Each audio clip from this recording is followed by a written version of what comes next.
This segment sponsored by Allendale Behavioral Health.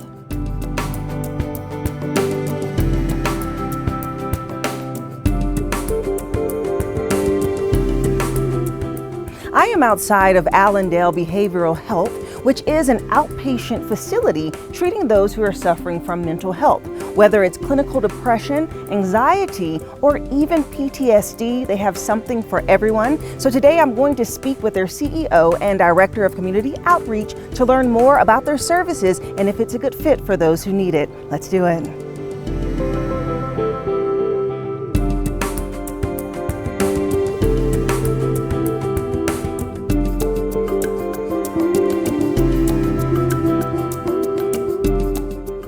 I'm now joined by Nate Moellering, who is the CEO, and Tommy Streeter, who is the Director of Community Outreach. Hello. Hello. How you guys doing? Good, how are you? Good. Okay, so I'm excited about this conversation because mental health is so important. It's something that we're learning more about and we're becoming more comfortable with. Yep. And that's essentially what your facility is about, really helping people feel comfortable, learn more about it, and know that it's not the stigma that we once thought it was, right? Yes, you're absolutely right. Yeah, so give us just an overview about your Allendale Behavioral Health. Sure, well, we started Allendale Behavioral Health because as we were seeing at Fort Wayne Recovery and Allendale Treatment, which do substance use, that people, even when they get the substance use ordered under control, they were having struggles with things like depression and anxiety or bipolar schizophrenia, which was leading them back to drugs and alcohol. So we needed to take care of the underlying root cause of the substance use disorder, which oftentimes is the mental health. And we also had a large population of people who are presenting to us as individuals who have no substance use history, but struggle with things like anxiety and depression, and even some of the more severe things like bipolar and schizophrenia.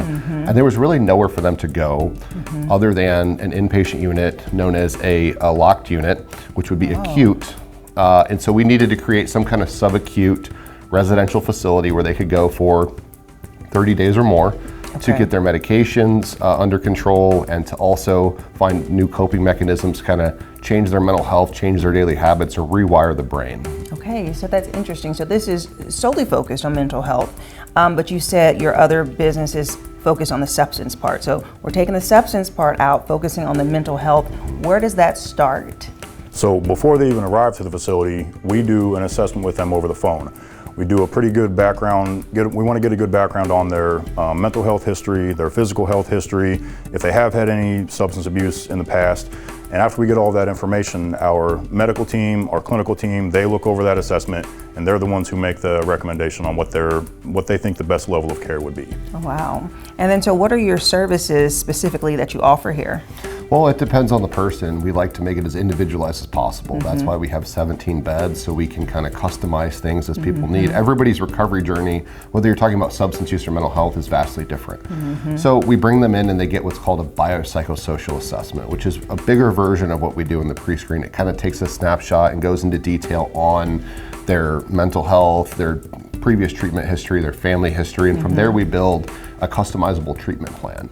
So for some individuals, it means attending certain kinds of groups, doing other daily activities, journaling, setting up habits that can kind of sustain them when they get out.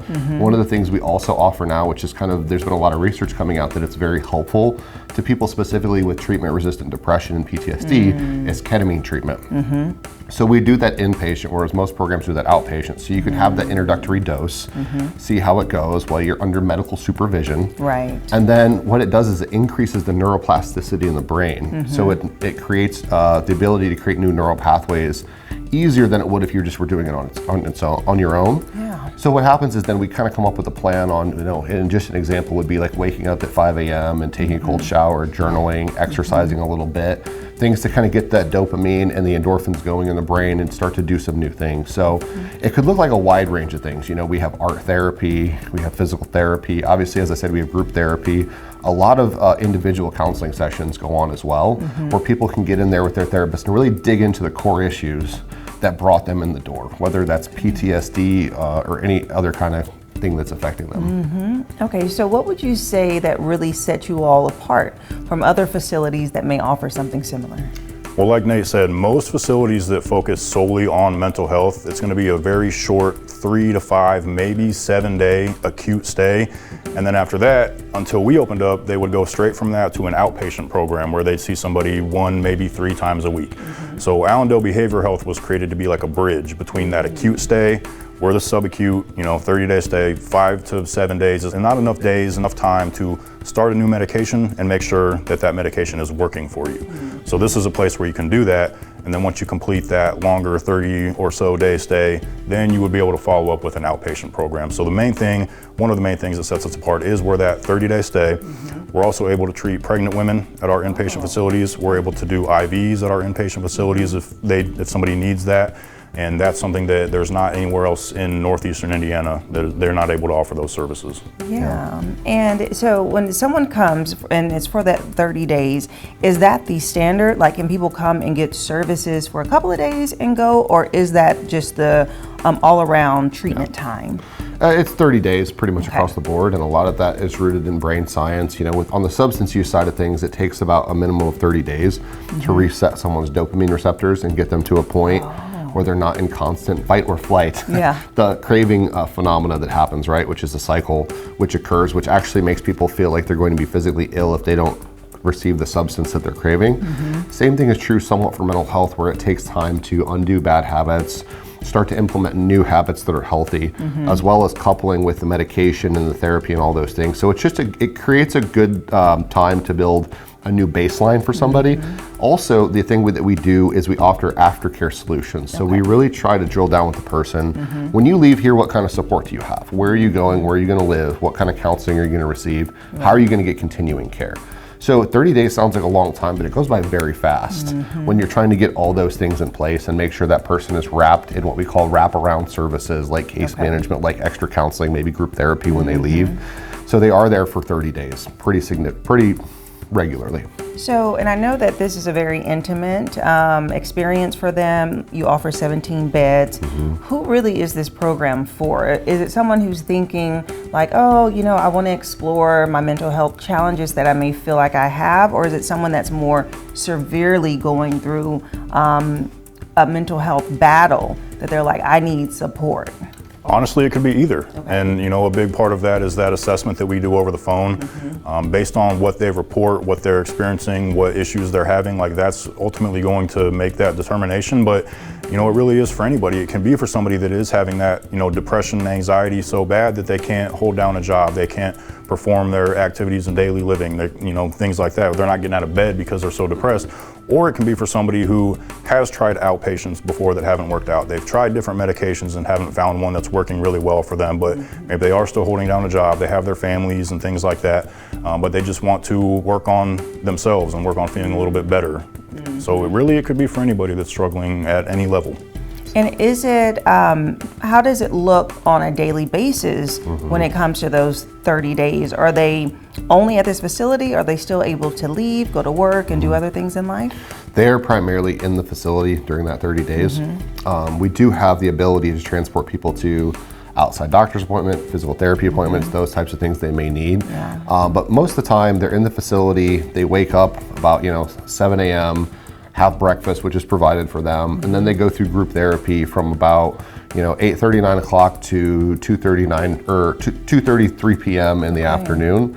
But we also bring in things for them to do once they're done with group therapy for the day. Like they do some physical workouts, yoga, art therapy. We even have some things where we bring in plants where they can do some potting. It's fun stuff like that, so that they can learn that life, even when you're struggling, you can still have fun and enjoy yourself. But a day is a lot of group therapy, a lot of individual therapy, and planning for when we get out. Yeah, exactly. And final question, what do you feel is a big misconception that someone may have when they think about your type of facility?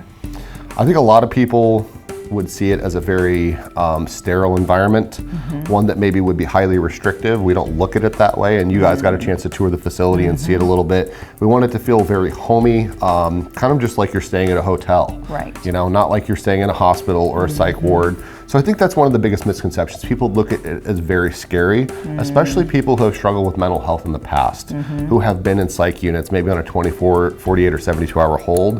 That can be very scary. So we want people to know it's a very relaxed environment. It's very serious that we really want to make sure we do a good job for people, but it's not something that's terribly restrictive. And I think that's a common misconception. And the other common misconception is that, the people that are in this facility are just completely unable to function in life, or that they may be dangerous, and that's simply not true. A lot of people, they have just gone through some difficult things in life.